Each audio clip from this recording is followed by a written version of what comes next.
വാർത്തയിലേക്ക് പോകുമ്പോൾ പോസ്റ്റൽ വോട്ടിൽ കൃത്രിമം നടത്തിയെന്ന വെളിപ്പെടുത്തലിൽ ജി സുധാകരനെതിരെ കേസെടുക്കാൻ നിർദ്ദേശം. ഈ നിർദ്ദേശം നൽകിയത് സർക്കാർ തലപ്പത്ത് നിന്ന് തന്നെയെന്നാണ് സൂചന. ഇന്നലെ തന്നെ കേസ് എടുക്കണമെന്ന നിർദ്ദേശം ജില്ലാ പോലീസ് മേധാവിക്ക് ലഭിച്ചിരുന്നു. ജില്ലാ കളക്ടർക്ക് നിർദ്ദേശം ലഭിച്ചതും സർക്കാർ തലപ്പത്ത് നിന്ന് തന്നെയാണ്. ഉന്നതതല നീക്കത്തിന് പിന്നിൽ സുധാകരനെ വരുതിയിലാക്കാനുള്ള ശ്രമമാണെന്നും ആരോപണമുണ്ട്. അതിനിടെ ജി സുധാകരനെ ലക്ഷ്യം വെച്ച് എച്ച് സലാം MLA രംഗത്തു വന്നു.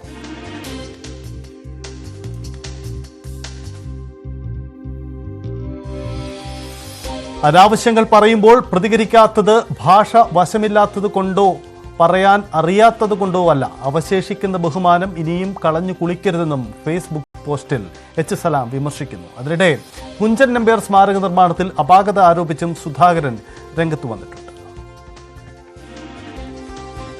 ഇവിടെ കുഞ്ചൻ നമ്പ്യാർ സ്മാരക ഉദ്ഘാടനം ചെയ്ത ഞാൻ പോയില്ല. നാട് പ്രോപ്പറായിട്ടല്ല ചെയ്തത്. ഒരു സാംസ്കാരിക കേന്ദ്രം തൊടുമ്പോൾ തൊടുന്ന ഈ നാടിന്റെ ആത്മാവിലാണെന്ന് രാഷ്ട്രീയക്കാരുടെ ബോധം ഉണ്ടാവും. അല്ല ചുമ്മാതെ ലക്ഷണം ഉണ്ടാകും. ഉദ്ഘാടനം ചെയ്തു പോയി മന്ത്രി ഇങ്ങോട്ട് വന്നു ഉദ്ഘാടിച്ചു. അതെയോ എന്തുവാ ഞാൻ മെലിഞ്ഞാന്ന് പോയി നോക്കി അത് യുദ്ധകളം പോലെ കിടക്കുക. കുറച്ച് കസേര അവിടെ ഉറപ്പിച്ചിട്ടുണ്ട്. പ്രതിനിധി നടത്തുന്നത് ഒരു കസേര ഉറപ്പിച്ചിട്ടുണ്ട്. അതുകൊണ്ട് ആ കസേര വീട് ഇടയ്ക്ക് മാറ്റാൻ ഒക്കത്തില്ല. അവിടെ ഒരു 1960 EMS ഗവൺമെന്റിന്റെ കാലത്ത് CH മുഹമ്മദ് ആയിരുന്നു സാംസ്കാരിക വിദ്യാഭ്യാസമന്ത്രി. അദ്ദേഹത്തിന്റെ കാലത്ത് പണിഞ്ഞ് ഉദ്ഘാടനം ചെയ്താണ് ഇടിച്ചു പൊളിച്ച് നശിപ്പിച്ചോ. കുഞ്ചൻ നമ്പ്യാർ പ്രതിമ അടിച്ചു പൊളിച്ച് കഷ്ടം. കുഞ്ചൻ നമ്പ്യാർ സ്മാരക കുഞ്ചൻ നമ്പ്യാർ സ്മാരകമൊന്നുകൂടെ എഴുതിയിട്ടില്ല ഇതുവരെ. ഉദ്ഘാടനം മന്ത്രി ഒന്നും നോക്കിയില്ല. അതിനൊരു പ്രസംഗ പീഠം ഉണ്ടായിരുന്നു. 5 ലക്ഷം രൂപ മുടക്കി നിർമ്മിച്ചതാണ് ആ പ്രസംഗം പീഠം. ഞാനത് ഓപ്പൺ ചെയ്തത് എന്തെങ്കിലും അതെല്ലാം അടിച്ചു കൊടുത്തു. നേരത്തെ ഞാൻ ഭാരവാഹികളുടെ ഒരുപാട് ശിലാപഥകളും നശിപ്പിച്ചു കളഞ്ഞു.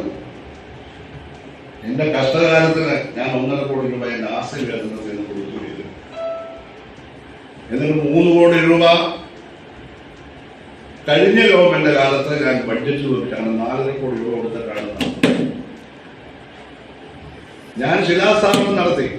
ശിലാസ്ഥാപനം ശില കാണില്ല.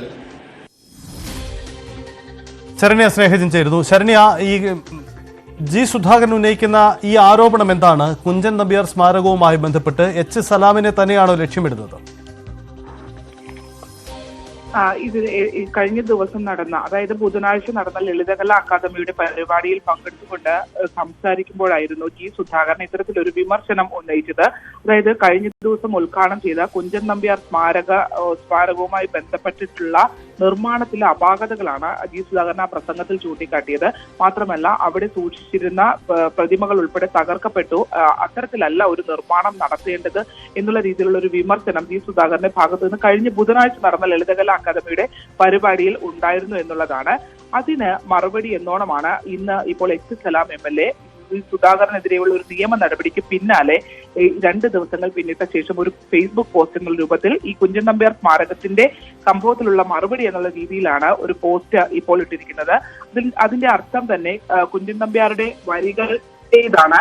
ആ ഫേസ്ബുക്ക് പോസ്റ്റ് തുടങ്ങുന്നത് തന്നെ കണ്ടാൽ അറിവാൻ സമർത്ഥരല്ലെങ്കിൽ നീ കൊണ്ടാൽ അറിയുമതിനില്ല സംശയം എന്ന കുഞ്ചൻ നമ്പ്യാരുടെ വരികളാണ് ആദ്യം ആ ഫേസ്ബുക്ക് പോസ്റ്റിൽ എച്ച് സലാം കോട്ട് ചെയ്തിരിക്കുന്നത് എന്നുള്ളതാണ്. അതായത് കണ്ടാൽ അറിയാത്തവൻ കൊണ്ടാൽ അറിയുമെന്ന അർത്ഥം വരുന്ന വരികളാണ് അതിനകത്ത് ജി സുധാകരൻ എച്ച് സലാം കോട്ട് ചെയ്തിരിക്കുന്നത്. അത് തന്നെ കഴിഞ്ഞ ദിവസത്തെ നിയമ നടപടിക്ക് ശേഷം ഒരുപക്ഷെ ഈ കഴിഞ്ഞ ബുധനാഴ്ച നടന്ന ഈ ലളിതകലാ അക്കാദമിയിൽ നടന്ന പ്രസംഗത്തിന് ഇവിടുത്തെ പ്രാദേശിക മാധ്യമങ്ങൾ വാർത്തയാക്കിയിരുന്നു.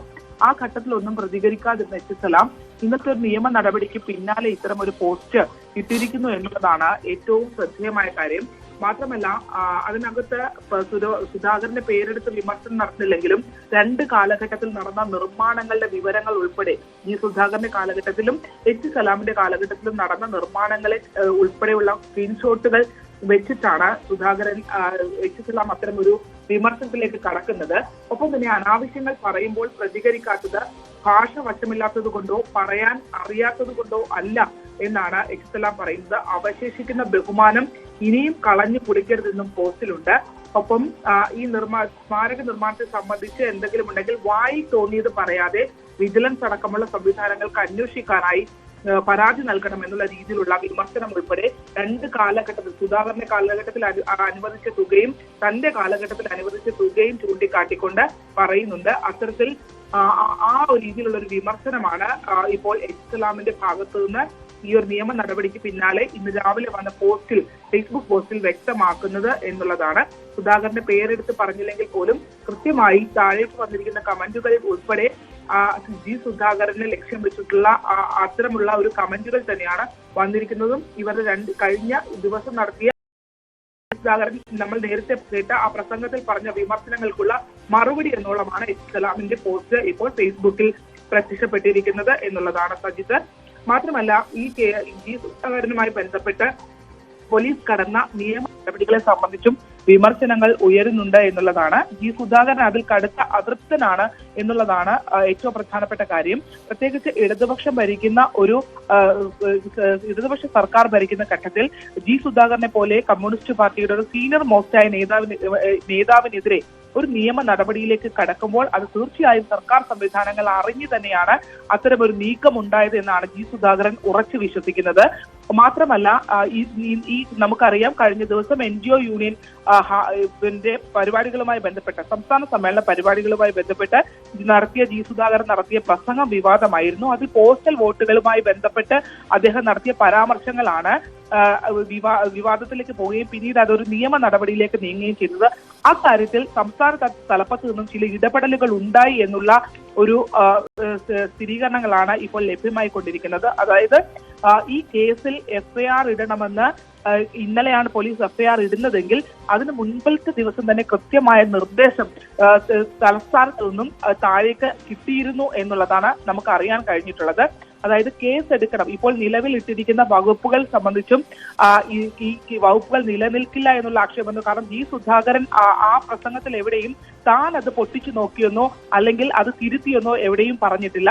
ആ പ്രസംഗം വിലയിരുത്തുന്ന നിയമ വിദഗ്ധർ പറയുന്നത് ആ പ്രസംഗത്തിന്റെ അടിസ്ഥാനത്തിൽ ജി സുധാകരനെതിരെ കേസെടുക്കാനാകില്ല, ആ കേസ് നിലനിൽക്കുകയില്ല എന്നുള്ള കൃത്യമായ നിയമോപദേശം വന്നിരുന്നു എന്നുള്ളതാണ്. പക്ഷേ ഈ കേസിനകത്ത് നിയമോപദേശം തേടിയതിൽ തന്നെ ചില കാര്യങ്ങളുണ്ട്. അതായത് നിയമോപദേശം തേടിയിരിക്കുന്നത് ഈ ജി സുധാകരന്റെ പ്രസംഗത്തെ സംബന്ധിച്ചുള്ള ആ കേസിന് ഏറ്റവും ആസ്പദമായ സംഭവം ആ പ്രസംഗത്തിന്റെ ഭാഗങ്ങളാണ്. എന്നാൽ ഈ പ്രസംഗത്തെ സംബന്ധിച്ചുള്ള നിയമോപദേശത്തിന് DDPയുടെ മുമ്പിലേക്ക് ഇവർ വിട്ടിരുന്നില്ല എന്നുള്ളതാണ്. അതായത് ഒരു മുൻ മന്ത്രി കൂടിയായ ജി സുധാകരനെതിരെ കേസെടുക്കുന്ന ഘട്ടത്തിൽ ഈ ഒരു പ്രസംഗത്തിൽ അതിന്റെ നിയമപരമായ പ്രശ്നങ്ങൾ ഉണ്ടോ എന്നുള്ള ഒരു വിലയിരുത്തൽ നടന്നിട്ടില്ല.